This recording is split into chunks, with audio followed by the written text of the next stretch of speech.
મારા માત પિતા ગુરુદેવના ચરણોમાં જીવ માત્રના હૃદય કમળમાં બિરાજમાન પરમ ચેતનાને પ્રણામ. આપ સૌને જાજા કરીને જય શ્રી કૃષ્ણ, રાધે રાધે.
સત્યવ્રતમ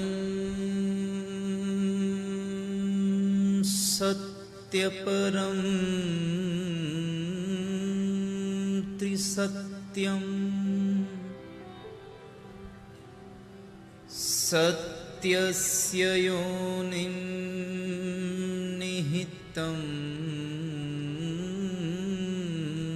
ચ સત્યે સત્યસ્ય સત્યામૃત સત્યનેત્રમ સત્યાત્મકં ત્વાં શરણં પ્રપન્ના.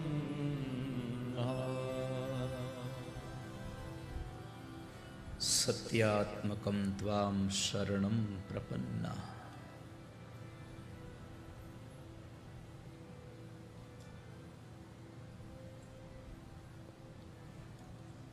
સંસારના આ દિવ્ય કલિકાલમાં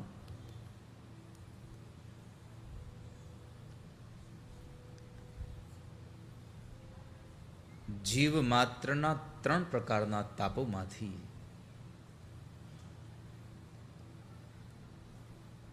સૌને મુક્ત કરનારો એક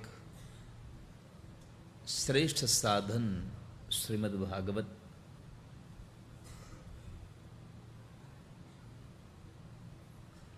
અને આ ભાગવત કથાના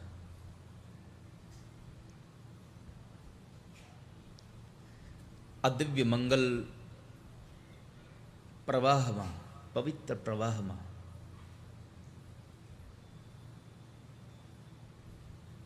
ભગવાન નારાયણના મુખમાંથી વહેતી વહેતી આ ગંગા, આ કચ્છ પ્રદેશ અને ગઢ શિશાની આ પાવન ધારામાં જ્યારે આનું ઝરણું અહીંયા પહોંચ્યું છે અને હવે આ ઝરણું આ પ્રદેશમાંથી કદાચ પાવન બનાવીને આગળ ધબી રહ્યું છે, ત્યારે આ ગઢ શિશાની પાવન ધરામાં આદ્ય શક્તિ પરાંબા માં અંબાની પરમ કૃપાથી ચંદુમાના રૂડા આશીર્વાદથી સ્વર્ગસ્થ વિજયભાઈ આડ ઠક્કરની દિવ્ય સ્મૃતિમાં આયોજિત થયેલું 7 દિવસીય શ્રીમદ ભાગવત અને આ ભાગવત મહોત્સવના 7મા દિવસના મંગલ પ્રભાતે ઉપસ્થિત રહેલા આપ સૌ વડીલ માત પિતાઓ, સૌ સ્નેહી સ્વજનો, પૂજનીય શ્રી ચરણો, સંતો, મહાપુરુષો, બ્રાહ્મણો અને ઘરે બેસીને શિક્ષા ટીવી ચેનલના માધ્યમથી, રાધે રાધે ઓફિશિયલ યુટ્યુબ ચેનલના માધ્યમથી આ જ્ઞાન ગંગામાં અવગાહન કરી રહેલા દરેક વાલા વૈષ્ણવોનું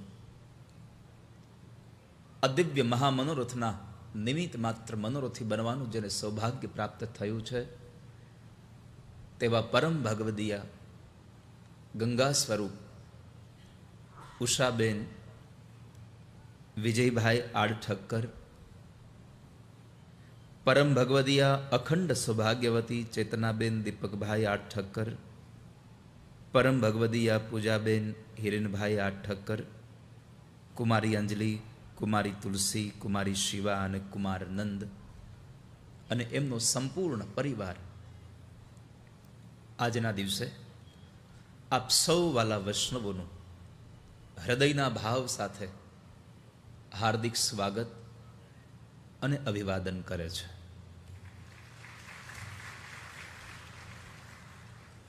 આપ સૌને આ મનોરથી પરિવારના વ્યાસપીઠ તરફથી જાજા કરીને બધાઈને જય દ્વારકાધીશ, જય દ્વારકાધીશ. કાલે તો નહીં હું બોલાવા આવું, નહીં તમે અહીંયા બોલવા આવો, કાલે ઘરે બેસીને બોલવું પડશે. એટલે એકવાર આ કથાના મંડપમાં ભગવાન ભાગવતજીના ખોળામાં બેસીને એકવાર ભાવથી હાથ ઉઠાવીને જય દ્વારકાધીશ.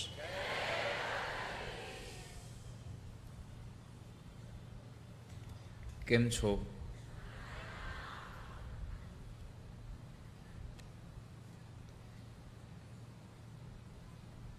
બસ તમારો આ આનંદ તમારી સાથે કોઈ હોય તોય ભલે અને તમારી સાથે કોઈ ન હોય તોય ભલે, આ તમારો આનંદ તમારી સાથે અખંડ રહે એવી મારા ભગવાનને પ્રાર્થના કરું છું.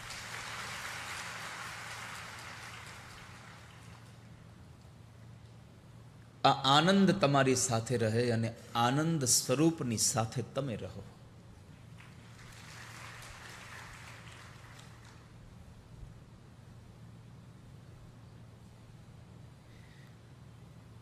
હું અહીંયાથી પૂછું કેટલા જણા આનંદમાં છો, હું બધાને જ પૂછતો હોઉં છું કેમ છો, જવાબ એટલા જ આપે જેટલા આનંદમાં હોય છે. બાકી તો બધા તમે આમ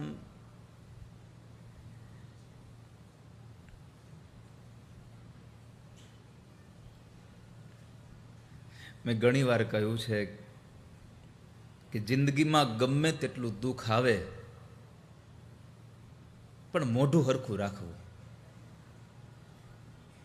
ઘણાનું મોઢું ઉતરી ગયેલી કઢી જેવું થઈ જાય અને ઘણાનું મોઢું ઓલા ક્રોધિત કૂતરા જેવું થઈ જાય.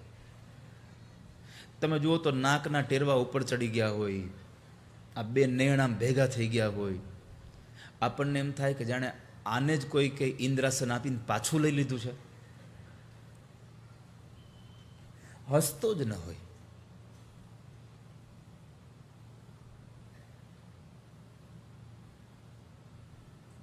મારા વાલા,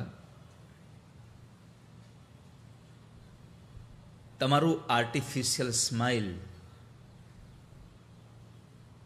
તમારી સેલ્ફીમાં લીધેલો ફોટો તમારો સુધારી શકે છે, તો તમારું નેચરલ સ્માઇલ તમારી જિંદગી કેમ ન બદલી શકે?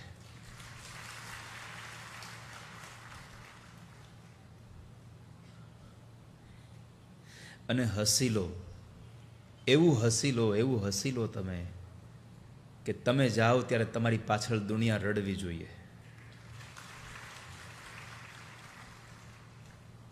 આપણે ગયા પછી કોઈ એમ ન કહેવું જોઈએ કે હાશ સારું થયું ગયા અહીંથી.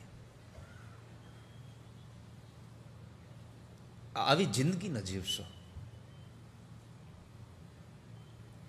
કાલ સવારે આપણે વયા જશું, ખબર નથી કોઈને.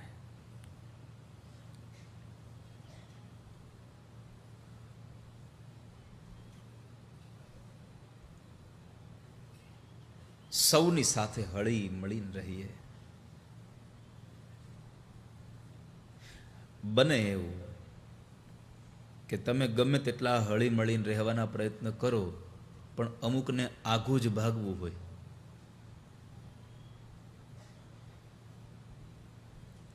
અમુકને આમ અલગ જ તરવું હોય.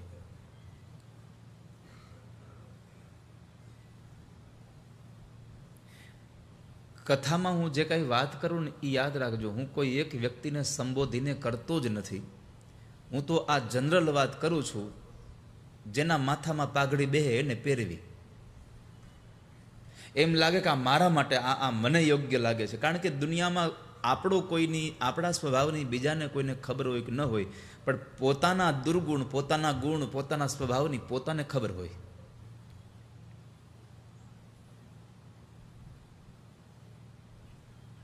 અને હું આ ટકોર એટલા માટે તમને કરી રહ્યો છું. આપણું શેષ જીવન હજી પણ કદાચ એ માર્ગમાંથી નીકળી અને કોઈના સુખના માર્ગ ઉપર દોડે એટલા માટે કરી રહ્યો છું.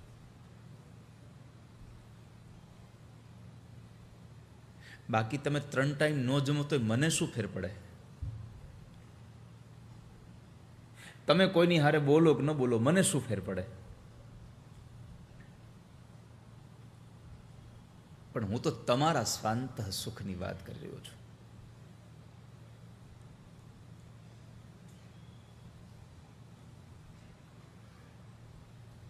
સંવાદ કરજો.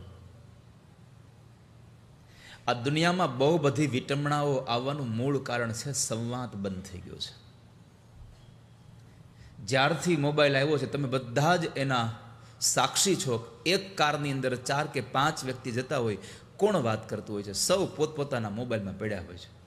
એક જણો ડ્રાઇવિંગ કરે, 4 જણા મોબાઈલમાં પડ્યા હોય છે. વાત કરો છો? અરે ઘરના સોફા પર બેસીને 4 વ્યક્તિઓ ઘરે બેઠા હોય, ટીવી ચાલુ હોય, ટીવીમાં શું આવે કઈને ખબર ન હોય, પોતાના મોબાઈલમાં બધા પડ્યા હોય છે. અને પછી એકબીજા પ્રત્યે પોતાની ફરિયાદો રજૂ કરે, તમે મારી વાતને સમજતા નથી. પણ તમે સંવાદ કર્યો ક્યારે? તમે વાતો ક્યારે કરી?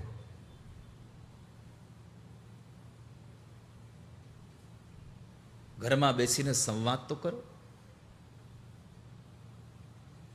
તો આપણે આપણા પોતાના આત્માને, પોતાના મનને શાંતિ મળે એના માટે ભગવાન ભાગવતજીને માધ્યમ બનાવીને અહીંયા સંવાદ કરવા બેઠા છીએ.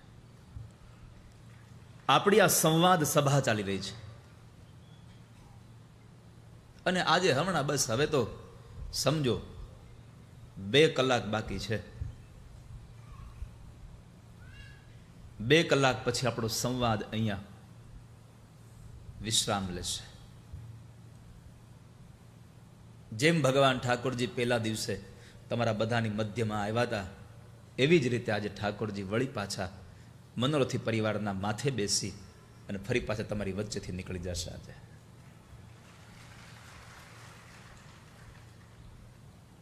ભાગ્યશાળી છો બધા અહીંયા આ બાજુ જેટલા બેઠા છો એ, કે તમને બધાને ઠાકોરજી ખૂબ નજીકથી જોવા મળશે. આજે ઠાકોરજી તમારી મધ્યમાંથી પસાર થશે. આજે સ્વયંસેવકોની એક્ઝામ છે. હા, એની પરીક્ષા છે આજે.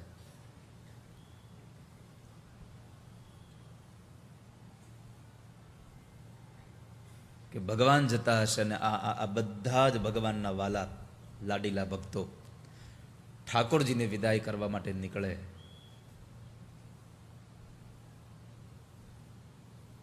પણ મારે એટલી પ્રાર્થના કરવી છે કે જ્યારે ભગવાન પસાર થાય ત્યારે કોઈ જાતની અવ્યવસ્થા ઊભી ન થાય એની કાળજી રાખજો. તમારી કિંમતી ચીજ વસ્તુઓનું ખૂબ ખ્યાલ રાખજો. કારણ કે આટલા મોટા મેળામાં, આટલા મોટા સમુદાયમાં સૌ પોતપોતાનો ધંધો કરવા આવ્યા હોય છે. સમજાય છે ને? હાલો, તો જાગો ને.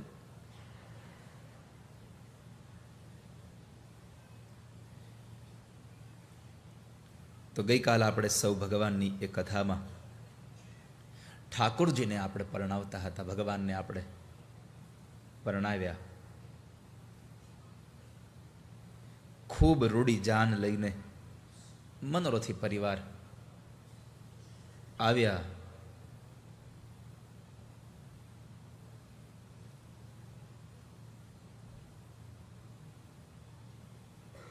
અને ભગવાનને આપણે પરણાવ્યા.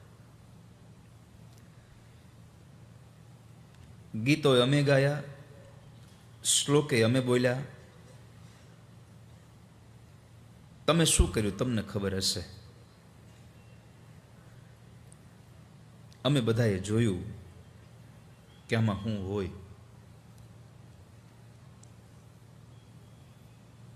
પણ મારે આજે એક બે વાતો જે તમને આપણા જીવનમાં, આપણા જિંદગીના એ નિર્ણયોમાં જે મદદ કરે છે એવી એકાદ બે વાતો મારે તમને અહીંયાથી કહેવી છે. ખાસ કરીને જે દીકરીઓના લગ્ન હજી બાકી છે એના માટે બહુ ઉપયોગી આ કથા છે.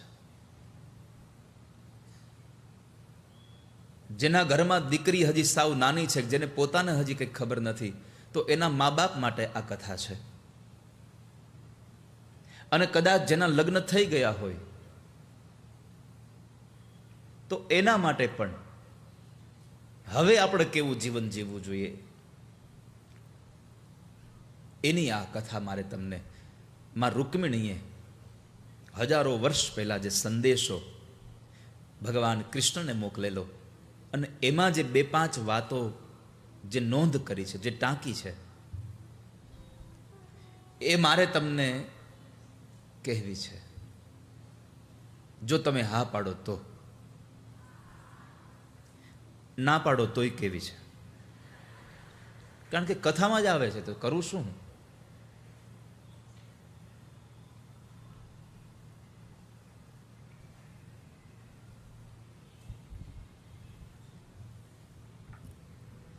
તો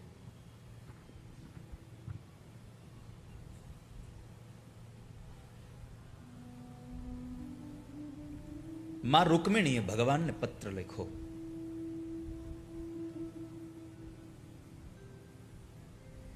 એક શ્લોકની ચર્ચા આપણે ગઈકાલ કરી. શ્રુત્વા ગુણાન ભુવન સુંદર શૃણવતાંતે. જેની પાસે કથા કીર્તનની બુક છે ને, કોઈ લીધેલી હોય તો, હા, એમાં કદાચ રૂકમિણી પત્ર 103 નંબરના પેજ ઉપર કદાચ, મને બહુ ક્રમ યાદ નથી, પણ સ્તુતિ વિભાગમાં એક કથા કીર્તનની બુકમાં આ સ્તુતિ આપી છે.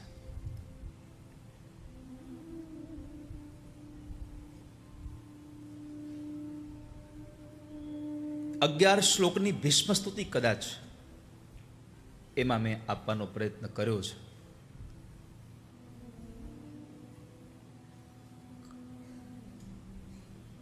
દ્વારિકામાં નિત્ય ભગવાન ઠાકોરજીને સાંજની સંધ્યા આરતી થયા પછી ભગવાનને રૂકમિણી પત્ર સંભળાવવામાં આવે છે. મેં ગઈકાલે કહ્યું હતું કે રૂકમિણીએ પત્ર લખ્યો વાત બરાબર છે, પણ આ કથાને જો થોડીક વાર માટે અધ્યાત્મ જગતમાં લઈ જઈએ, આપણા વાસ્તવિક જીવનમાં લઈ જઈએ,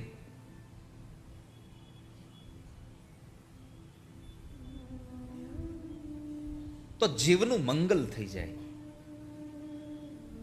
જેમ માં રૂકમિણીએ ભગવાનને પત્ર લખી અને પરમાત્માને પ્રાર્થના કરી, એમ આપણે સૌ અહીંયા બેઠેલા બધા જ કૃષ્ણને પ્રાર્થના કરીએ. રૂકમિણીએ કહ્યું કે તમે મને પરણવા આવો, આપણે પણ ભગવાનને પ્રાર્થના કરીએ કે પ્રભુ આ જીવનું લગ્ન થાય તો ઠાકોરજી તમારી સાથે થાય. બસ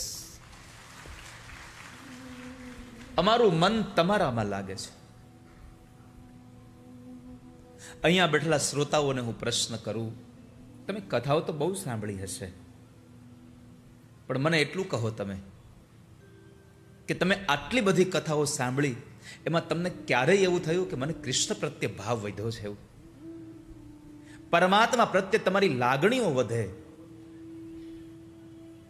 પ્રભુ પ્રત્યેનો તમારો પ્રેમ વધે? અને એક વાત તમારી જિંદગીની નોટમાં લખી રાખજો કે તમે કૃષ્ણને પ્રેમ કરશો ને, તો હું ભરોસા સાથે કહું છું, કૃષ્ણ તમને પ્રેમ કર્યા વગર નહીં રહી શકે. તમે પરમાત્માને ચાહો, કારણ કે પરમાત્મા પોતે જ ગીતાજીમાં અર્જુનને સંબોધન કરી અને આ સંસારના જીવોને કહે છે, યે યથા મામ પ્રપદ્યન્તે તામ તથૈવ ભજામ્યહમ. મને જેવો જે રીતે ભજે એવી રીતે હું એને ભજું છું. કોઈ મને પ્રેમ કરે તો હું એને પ્રેમ કરું, કોઈ મને નફરત કરે તો હું એને નફરત કરું છું. કોઈ મારો મિત્ર બને તો હું એને મિત્ર બનાવું છું, કોઈ મારો દુશ્મન બને તો હું એને દુશ્મન બનાવું છું. કૃષ્ણની આ કથાઓ આપણને આ બધા જ સંદેશાઓ આપે છે.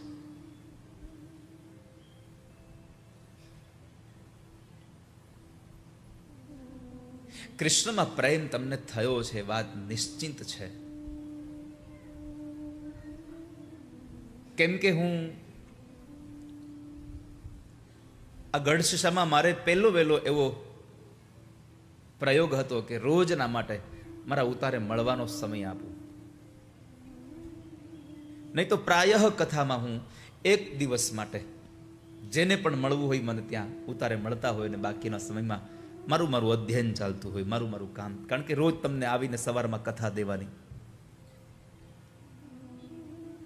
તો મારી એ તૈયારીઓ ચાલતી, અથવા તો ક્યાંય કોઈ જગ્યાએ દર્શને જવાનું. કેમ કે આ પ્રદેશમાં આવ્યા હોય તો આસપાસનું કોઈ એવું પરંગણું હોય, આસપાસનું કોઈ એવું સ્થાન હોય કે જ્યાં ફરી પાછું આવવાનું ક્યારે થાય ખબર ન હોય. એટલે હું પ્રાયઃ એવો મારો ભાવ રહ્યો હોય કે જે વિસ્તારમાં જાઉં એ વિસ્તારના કોઈ પવિત્ર સ્થાન હોય, કોઈ એવી જગ્યા હોય કે જ્યાં સેવાકીય યજ્ઞ ચાલતો હોય, તો ત્યાં મને જવાનો મારો એક ભાવ રહ્યો. એટલે હું એ વિસ્તારોમાં પછીના સમયમાં હું નીકળતો હોઉં. તો મેં જોયું આ વખતે કે ગઢશીશાના લોકોને સવારમાં 4-4 કલાક 5-5 કલાક કથા પીવડાવું, તોય સાંજે 4:30 વાગે તો ઉતારે ઠાકોરજીને નિહાળવા માટે બધા આવી ગયા હોય છે, ભગવાનને નિહાળવા આવ્યા હોય. મેં પ્રાયઃ એવા શ્રોતાઓ અહીંયા જોયા છે કે જ્યારે ઠાકોરજી એ સભામાં બિરાજે અને સભા પૂરી થાય ને ઠાકોરજી જાય ત્યાં સુધી ઘણા એવા શ્રોતાઓને, ઘણા એવા ભગવાનના ભક્તોને જોયા કે એણે સતત ભગવાનને જ જોયા કર્યા છે, સતત પરમાત્માને જોયા કર્યા છે.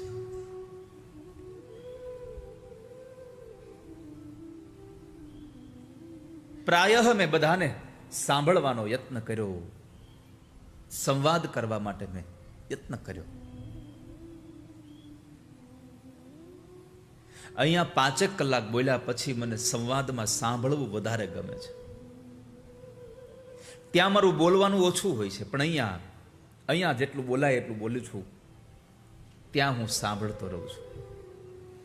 કોઈ આવીને ભગવાનનું ગીત ગાય, કોઈ આવીને છોકરાઓ, કોઈ બાળકો આવીને ભગવાનનો ભાવથી કોઈ શ્લોક ગાઈ જાય. આ બધું મને રુચિકર છે, આ બધું મને ગમે છે. પણ હું મારું મંતવ્ય તમને વર્ણવી રહ્યો છું કે તમને કથા સાંભળતા સાંભળતા જેમ માં રૂકમિણીને ભગવાનમાં પ્રીત થઈ હતી, એમ તમને બધાને પણ ભગવાનમાં થોડો ઘણો પ્રેમ તો પ્રાદુર્ભાવ થયો છે. મને આ થોડા દિવસમાં મને જોવા મળ્યું છે. અહીંયા કદાચ આપણને રૂકમિણી જેટલો પ્રેમ નહીં થયો હોય, ચાલો, પણ થયો જ નથી એવું તો કહી શકાય એવું નથી. અને જો ભગવાનમાં પ્રેમ ન થયો હોત તો તમે આટલા બધા લોકો આવી કથા સાંભળવા શું કામ આવતા હોત? તમારી હાજરી એ બતાવે છે કે તમને કૃષ્ણમાં પ્રેમ છે. અને કોઈને કયો નહીં તો એક વાત કહું, તમારી હાજરી કૃષ્ણમાં પ્રેમ બતાવે છે, પણ કોઈને ન કહો તો એક વાત એ કહું કે તમે અહીંયા કૃષ્ણએ બોલાવ્યા એટલે આવ્યા છો કારણ કે કૃષ્ણ તમને પ્રેમ કરે છે. આપણે એને જ બોલાવીએ જેને આપણે પ્રેમ કરતા હોઈએ છીએ, જેને આપણે ચાહતા હોઈએ છીએ.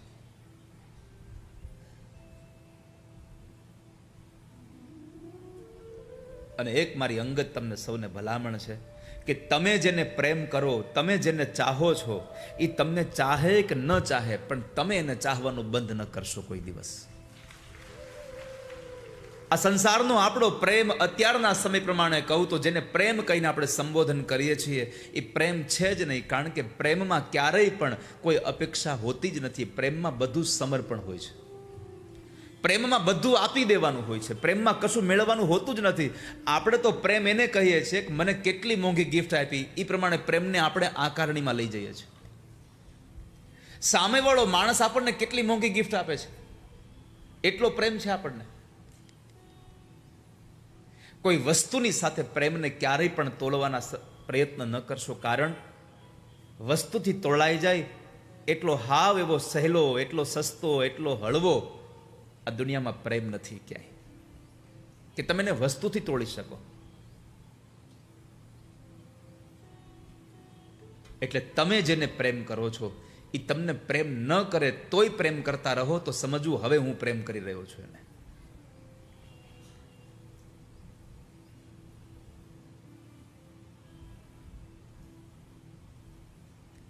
બીજું, તમે જેને પ્રેમ કરો છો એ માણસની બધી જ વસ્તુઓ તમને સ્વીકાર્ય હોવી જોઈએ.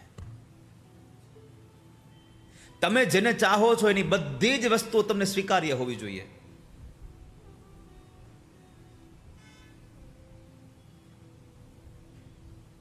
તો માં રૂકમિણીએ ભગવાનને કહ્યું, ભગવાન તમારી કથા સાંભળી સાંભળીને મને પ્રેમ થયો છે.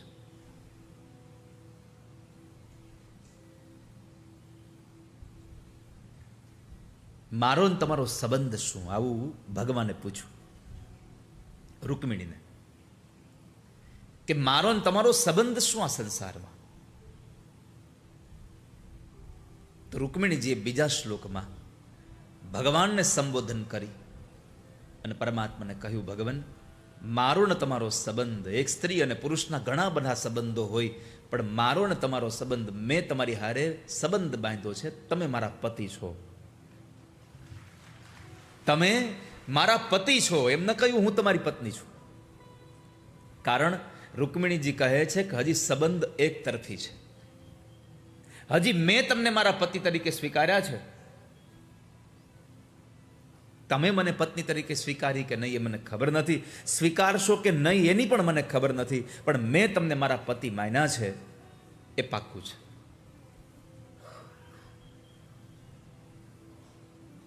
ભગવાને પૂછ્યું કે તમે મને શું કામ પતિ બનાવો છો?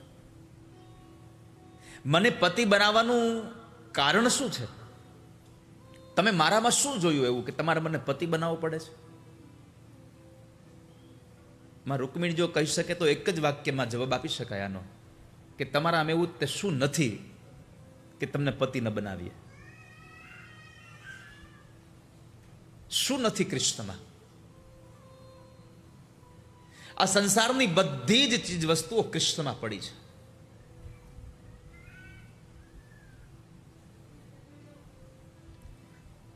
આ સંસારનું તમામ ઐશ્વર્ય કૃષ્ણમાં પડ્યું છે.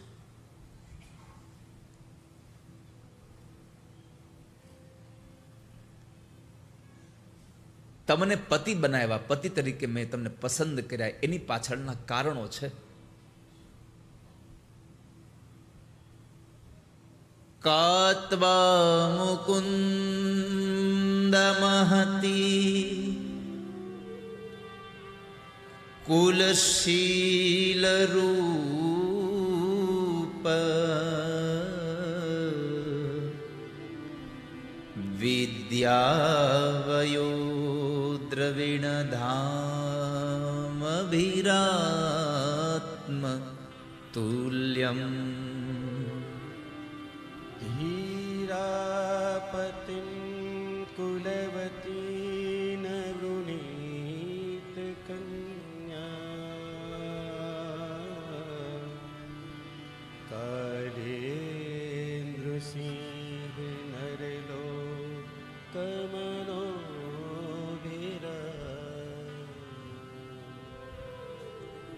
ભગવાન તમને પતિ બનાવ્યા એમાં સૌથી પેલું કારણ કાત્વા મુકુંદ મહતી કુલ. સાંભળજો તમામ યુવાન દીકરીઓ, તમારે તમારો સંસાર જ્યારે માંડવાનું નક્કી થાય ત્યારે એ પુરુષમાં કેટલી વસ્તુ જોવી જોઈએ અને કયા ક્રમમાં જોવી જોઈએ એની વાત ભાગવત કથામાં માં રૂકમિણી ભગવાનને સંબોધન કરીને આપણને સૌને કહે છે કે તમારે કોઈ પુરુષને નક્કી કરવાનો થાય, પ્રાયઃ તો અત્યારે એક જ વસ્તુ જોવામાં આવે છે. અત્યારે સૌથી પહેલા શું જોવામાં આવે છે? અહીં બેઠેલા કોઈને ખબર છે? અત્યારે દીકરીને બાપ ને બધા એના ઘરવાળા મૂર્તિઓ નક્કી કરવાનો હોય તો પેલા શું જોવે છે? પૈસા. કન્યાને પૂછે કે તને મૂર્તિઓ ગમે છે? કન્યા ના પાડે કે ના મને નથી ગમતો. આપણે પૂછે કેમ? તો કે દેખાવડો બરાબર નથી. સંસ્કૃતનો એક વાક્ય છે, કન્યા વરયતે રૂપમ. કન્યા હંમેશા રૂપમાં વરે છે.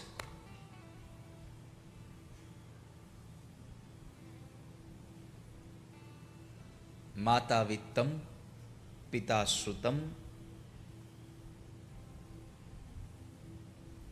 માં સંપત્તિ જોતી હોય, પિતા એનામાં કઈ છે ભણેલો ગણેલો કે કેટલી તાકાત છે જોતો હોય. એના ભાઈ, એના બેન, નાના મોટા એ બધા એના સામેવાળા પક્ષના જે બીજા બધા જ જે સંબંધીઓ છે, જેના પરિવારજનો છે એને જોતા હોય.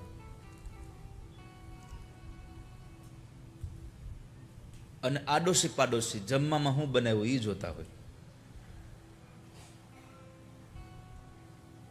કન્યા વરયતે રૂપમ. રૂપને જોવે છે. પરંતુ અહીંયા આગળ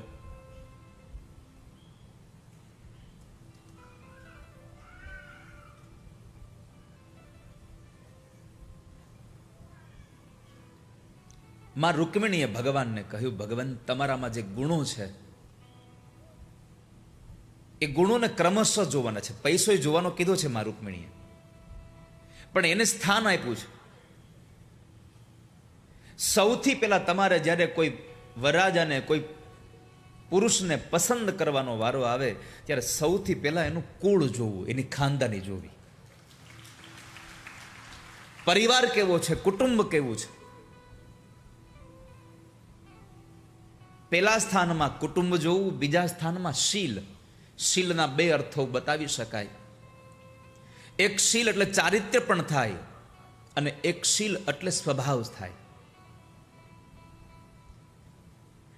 પેલા કુટુંબ સારું જોઈએ, પછી સ્વભાવ સારો જોઈએ. સંપત્તિ ગમે તેટલી સારી હોય, કદાચ દેખાવડો ગમે તેટલો હોય, પણ જેનો સ્વભાવ સારો ન હોય તો તમારું દાંપત્ય સુખી ન થાય કોઈ દિવસ.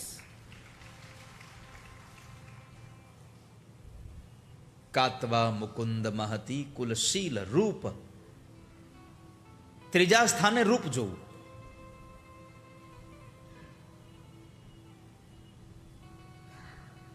અને આ દુનિયામાં કૃષ્ણથી વધારે હેન્ડસમ બીજો તમે ગોતવા ક્યાં જાઓ? ભગવાનથી વધારે તમે હેન્ડસમ ગોતશો ક્યાં?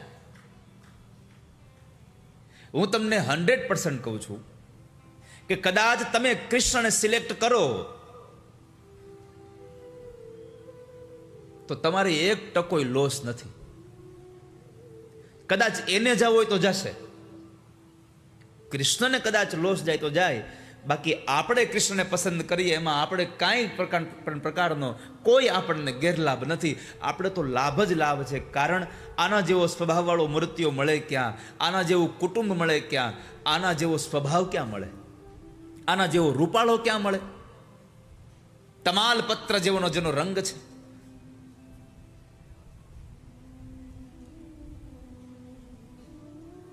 ક્યાં ગોતવા જાઓ? કદાચ રૂપ થોડુંક ઓછું હોય ને, પણ સ્વભાવ સારો હોય ને તો એને પસંદ કરવું. ખાલી રૂપમાં પડી ન જવું.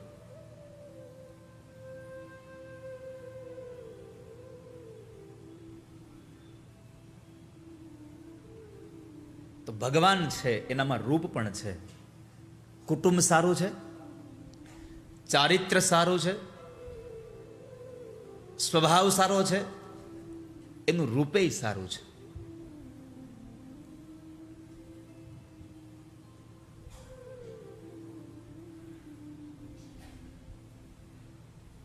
ચોથું, ભગવાનની વિદ્યા સારી છે, ભણેલું ગણેલા છે. ખાલી ભણેલા નહીં હો, ગણેલા હોતે છે. આ દુનિયામાં ખાલી ભણતર કામનું નથી, તમારું ગણતર બહુ કામનું છે.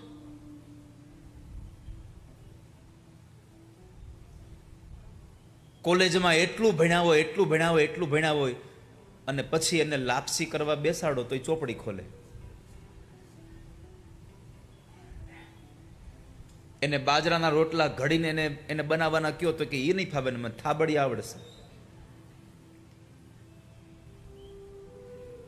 યુવાન દીકરીઓની દરેક માતાઓને મારી પ્રાર્થના છે કે તમારી દીકરી ગમે તેટલું ભણે પણ ગણાવવાનું તમારા હાથમાં છે. તમે ગણાવજો એને કે તારા ઘરમાં આમ રહેવું જોઈએ, તારે રસોઈ આની આમ બનાવવી જોઈએ.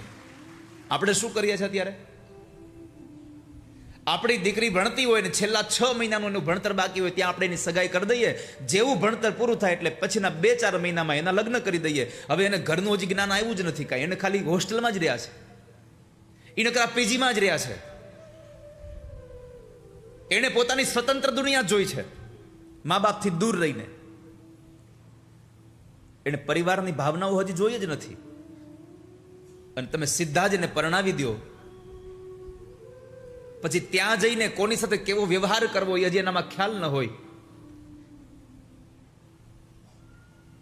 એટલે ઘણી બધી વિટંબણાઓ સાસરે જવાના 2-5 મહિનામાં ચાલુ થઈ જાય.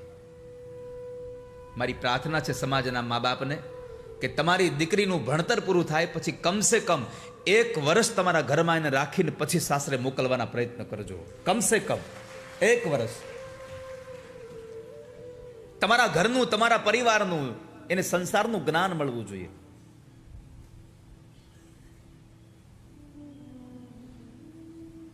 તો ભગવાન ભણેલા ગણેલા છે, અને આ દુનિયામાં ભણેલા ન કરે ને એ બધું ગણેલા કરે.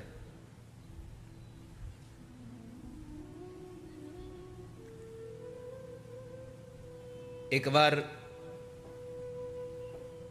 એક કંપનીના કારીગરો બધા મોટા મોટા ભણેલા ગણેલા એ પાઇપલાઇન ફિટ કરતા હતા. એ પાઇપલાઇન ખૂબ લાંબી ફિટ થઈ ગઈ. પછી યાદ આવ્યું કે આમાંથી ઓલો વાયર કાઢવાનો બાકી રહી ગયો.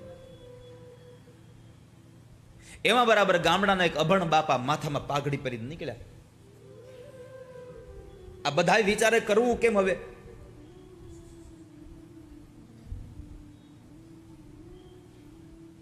બાપાએ કીધું સાહેબ કંઈક મૂંઝવણમાં એવું લાગે છે. એટલે એક જણાએ કીધું હા ભાઈ થોડીક ભૂલ પડી ગઈ છે, કાંઈ મદદ કરું? અરે અમે ભણેલા કાંઈ નથી કરી, તમે અભણ કાંઈ કરશો?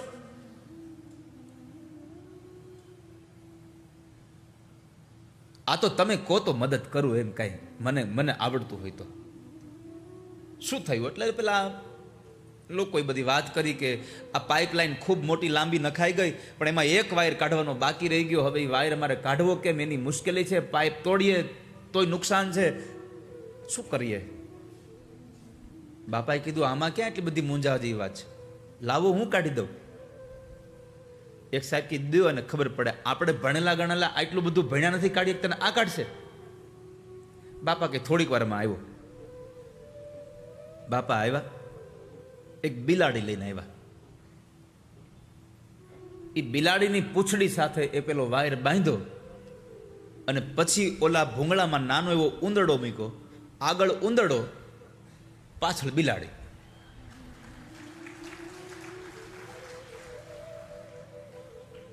આવું બન્યું ન હોય, પણ મારે તમને ખાલી સમજાવવું છે કે ભણેલા ન કરી ક્યારેક ગણેલા પણ કરી દે.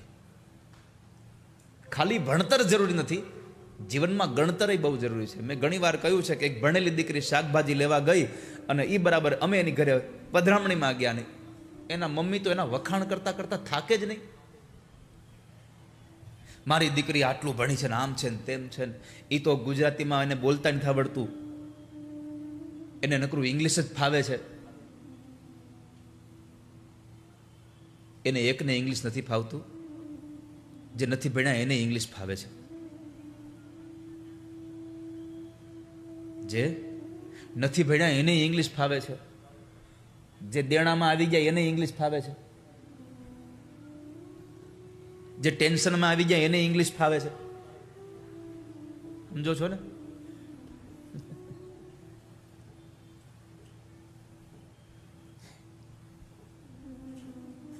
એકવાર એક ગામડે એક જણાને પૂછ્યું કે ભાઈ બેને મને પરિચય આપ્યો કે અમારી મોટી દીકરી દાદા શોપિંગમાં ગઈ હતી. મેં કીધું ઓહ શાકભાજી લેવા ગયા હતા બેન? તો એ મારી સામું જોતા હતા કે તમને કેમ ખબર પડી ગઈ? મેં કીધું દીકરીને કહો કે શાકભાજીમાં ટમેટા છેલ્લે લેવાના આવે, પેલા ન લેવાય. સમજ્યા તમે? બહુ ભણીતી પણ શાકભાજીમાં ટમેટા પહેલા લીધા, પછી એના ઉપર કોબી ને મરચા ને રીંગણા ને બટેટા ને આ બધું નાખ્યું. ઘરે રસ લઈને આવી ટમેટાનો. ખાલી ભણતર કામનું નથી, ગણતર પણ કામનું છે. તો ભગવાનની વિદ્યા સારી, પ્રભુ તમારી વિદ્યા સારી છે એટલે મેં તમને પસંદ કર્યા છે. તમારી ઉંમર પણ બરાબર છે. નાનપણમાં લગ્ન ન કરી દેશો. દીકરીના બાપને ચિંતા ખૂબ હોય છે કે મારી દીકરી યુવાન થઈ ગઈ એટલે બીજું કાંઈ પગલું ભરેના પહેલા હું એને કરી દઉં લગ્ન. હાથે આ સમયે આ વાત ઉપર મારે બે બાજુ મારે કહેવું છે. પહેલી વાત તો મારે દીકરા દીકરીઓને કહેવી છે કે તમારા મા બાપે તમારી ઉપર રાખેલો ભરોસો ક્યારે જિંદગીમાં તોડશો નહીં કોઈ દિવસ. તમારા ઉપર ભરોસો કરીને પોતાના જીવનના જે પૈસા છે, પોતાની અંતિમ સમયની જે મૂડી છે, એ તમારા માટે થઈને, તમારા સારા જીવન માટે થઈ અને તમને બહાર શહેરમાં વિદેશમાં ગમે ત્યાં ભણવા મોકલે. એ પૈસા તમારા માટે વાપરી નાખે છે. તમારા ઉપર ભરોસો રાખીને તમને પોતાનાથી દૂર મોકલી, એકલા મોકલીને તમારી ચિંતા સાથે પોતાનું જીવન વ્યતીત કરતા કરતા પણ તમારું જીવન સુધરે એટલા માટે તમારા ઉપર ભરોસો રાખીને તમને બહાર મૂકે છે. મારી કરબદ્ધ પ્રાર્થના છે, બીજું બધું કરજો, તમારા મા બાપે તમારા ઉપર મૂકેલો ભરોસો કોઈ દી તોડતા નહીં કોઈ દિવસ. દીકરી હોસ્ટેલમાં રહે, દીકરો હોસ્ટેલમાં રહે અને પછી ત્યાં પોતાની સાથે પોતાના મિત્રો સાથે આંખ મળે અને ત્યારે ભાગી જાય છે.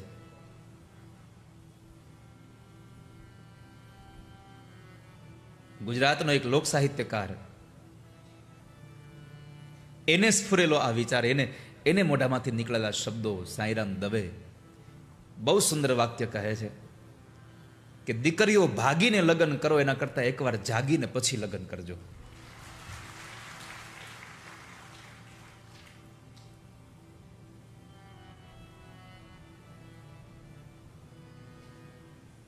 મા બાપનો ભરોસો ન તોડશો કોઈ દિવસ.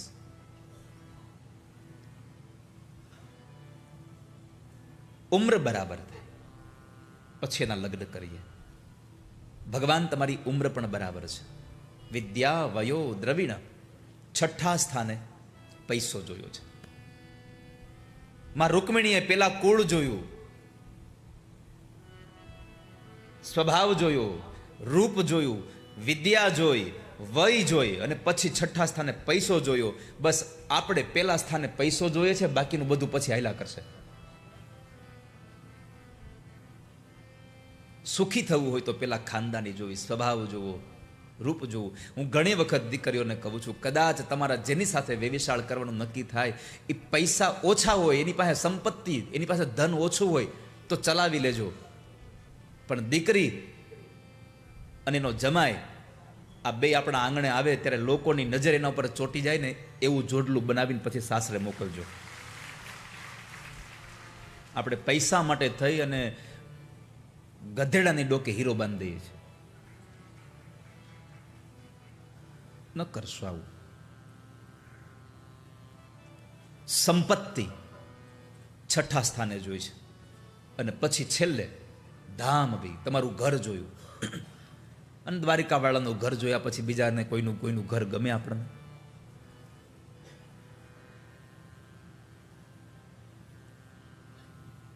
દ્વારિકા તો દ્વારિકા છે.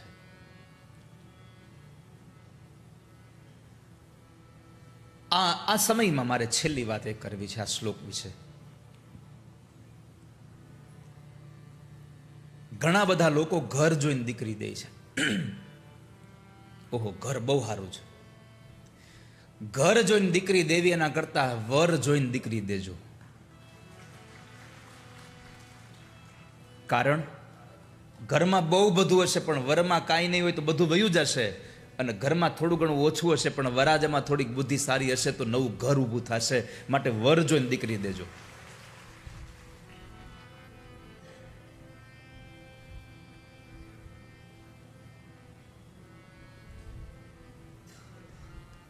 કારણ કે ક્યારેક ક્યારેક મોટા મોટા બંગલામાં પણ ક્યારેક ક્યારેક બગલા રહેતા હોય છે. મોટા બંગલાના એ બાંધનારા, એ મોટા બંગલામાં રહેનારા એ બગલાઓ સાથે દીકરીને પરણાવી એના કરતા કોઈ ઝૂંપડામાં રહેતા હંસ સાથે પરણાવશો તો તમારી દીકરી સુખી થશે. બગલાનો અર્થ છે દુર્જન માણસ અને હંસનો અર્થ છે કોઈ સજ્જન માણસ. સંપત્તિ ઓછી હોય તો ચાલે પણ માણસમાં સ્વભાવ સારો હોવો જોઈએ, એની સજ્જનતા હોવી જોઈએ. માટે દીકરીને પરણાવો તો હંસ સાથે પરણાવજો. તો માં રૂકમિણીએ ભગવાનને કીધું, ભગવાન આ બધા જ ગુણો તમારામાં છે એટલે હું તમને પ્રેમ કરું છું. અને ભગવાનને જો પ્રેમ ન કરીએ, પરમાત્મામાં આપણી રતિ ન થાય તો આપણું જીવન છે જ નહીં કાંઈ. આપણું જીવન જીવન જ નથી. ભગવાનના પ્રેમની મહત્તા બતાવતા તુલસીદાસજી મહારાજ લખે છે, રામ સ્નેહી રામ ગતિ રામ ચરણ રતિ જાહી તુલસી ફલ જગ જન્મ કો દિયો વિધાતા તાહી. જેને જેને આ સંસારમાં રામમાં પ્રેમ થયો છે, જેને જેને ભગવાન તરફ જેની ગતિ છે અને પરમાત્માના ચરણોમાં જેની પ્રીતિ છે, બસ એને જ વિધાતાએ આ જન્મનું ફળ આપ્યું છે.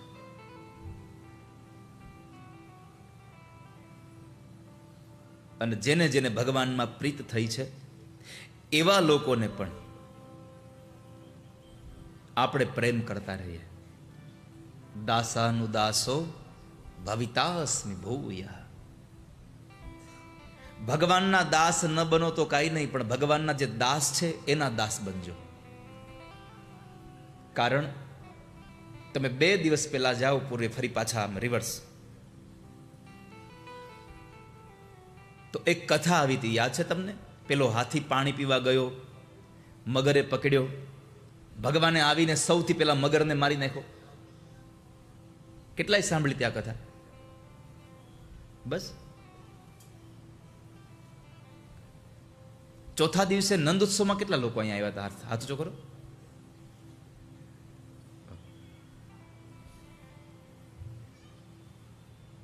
તો નંદ ઉત્સવમાં તમે અહીંયા હતા અને તોય તમે આ ગજેન્દ્રની કથા નથી સાંભળી, કાન ઘરે મૂકીને આવ્યા હતા.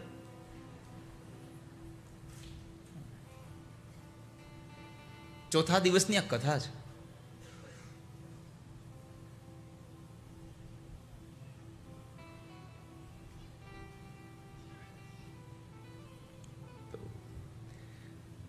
ગજેન્દ્રનો પગ પકડીને પેલો મગર એને ખેંચે છે ને એ સમયે ભગવાનને ગજેન્દ્રે પ્રાર્થના કરી.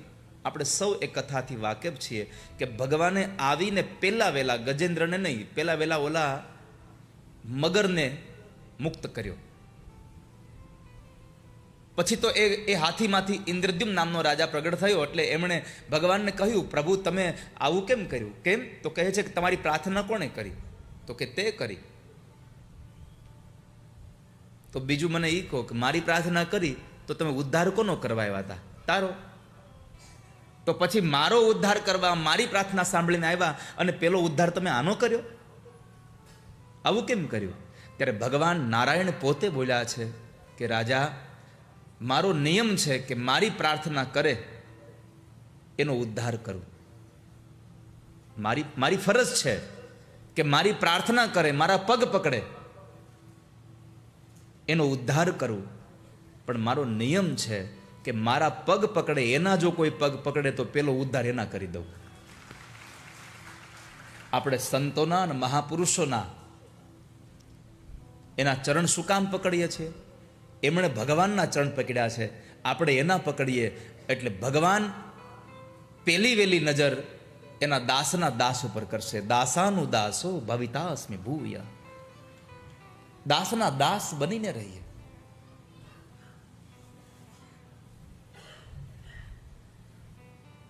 તો તુલસીદાસજી કહે છે કે જેને રામમાં પ્રીતિ થઈ, જેને ભગવાનમાં પ્રીતિ થઈ, એનું જીવન ધન્ય છે આ સંસારમાં. જેને પરમાત્માના ચરણમાં પ્રેમ થયો ધન્ય છે. પોતે તો ત્યાં સુધી કહે છે, આપ આપને તે અધિક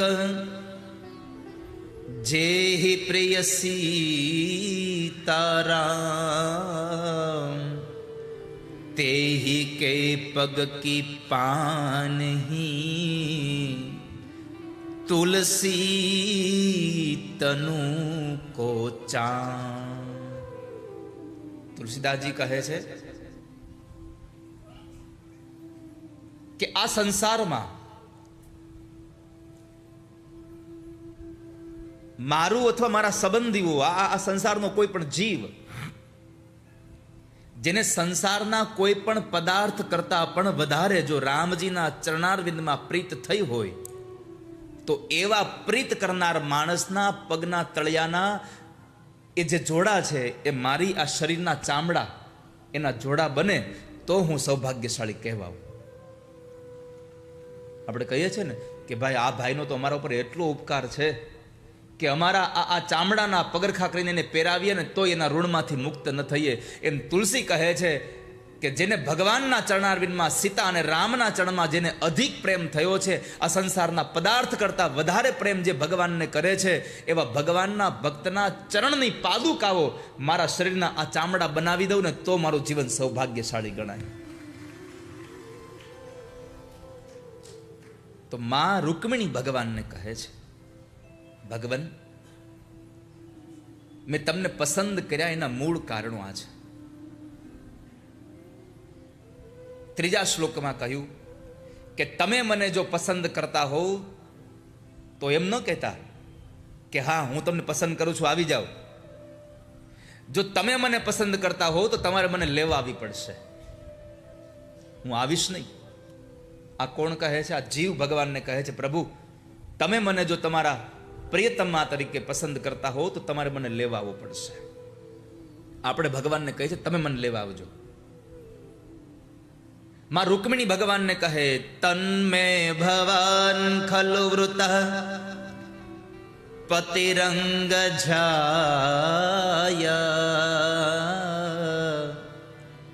માત્માર્પિતશ્ચ ભવતોત્ર વિભો વિધેહી. વીર ભાગમભિમર્ષતુ ચેદ્યારા ગોમાયુવન મૃગપતે બલિમં ભુજાક્ષ. ભગવાન, તમે મને લેવા આવજો, મારી પ્રાર્થના છે તમને. આ તો માં રૂકમિણી સંસ્કૃત જાણતા હતા એટલે એને કહી દીધું, તન્મે ભવાન ખલવ્રત પતિરંગ જાય. પણ કદાચ અહીંયા બેઠેલા આપ સૌ ભગવાનને કહેવા ઈચ્છો કે તમે મને લેવા આવજો, તમે મને લઈ જાજો. ક્યાં લઈ જવાના છે? આ જીવને ક્યાં લઈ જવો છે? તો તમે તળપદી ભાષામાં ભગવાનને એટલું કહો, હરે વાલા અરજી અમારી સુણો શ્રીનાથજી, લઈ જાજે તારા ધામમાં. હારે વાલા અરજી અમારી સુનો શ્રીનાથજી, લઈ જાજે તારા ધામ. ભગવાનને કહીએ છીએ તમે લઈ જાજો.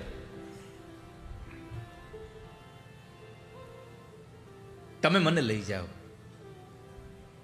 મારા અંત સમયના બેલી વાલા, અંત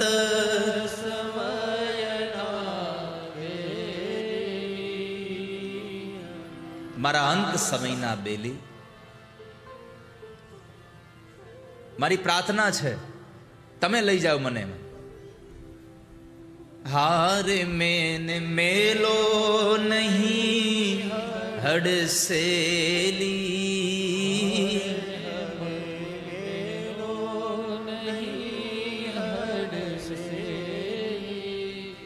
હરે હું તો આવી દ્વારે શ્રીનાથજી લઈ જાજે. જેટલાને ભગવાનને પ્રાર્થના કરવી છે એટલા એકવાર ભાવથી ગાઓ, હારે વાલા અરજી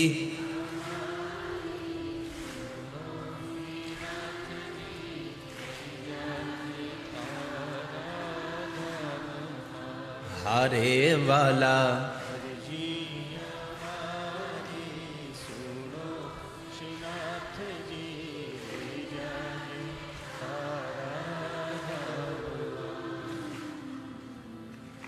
ઠંડી લાગે છે?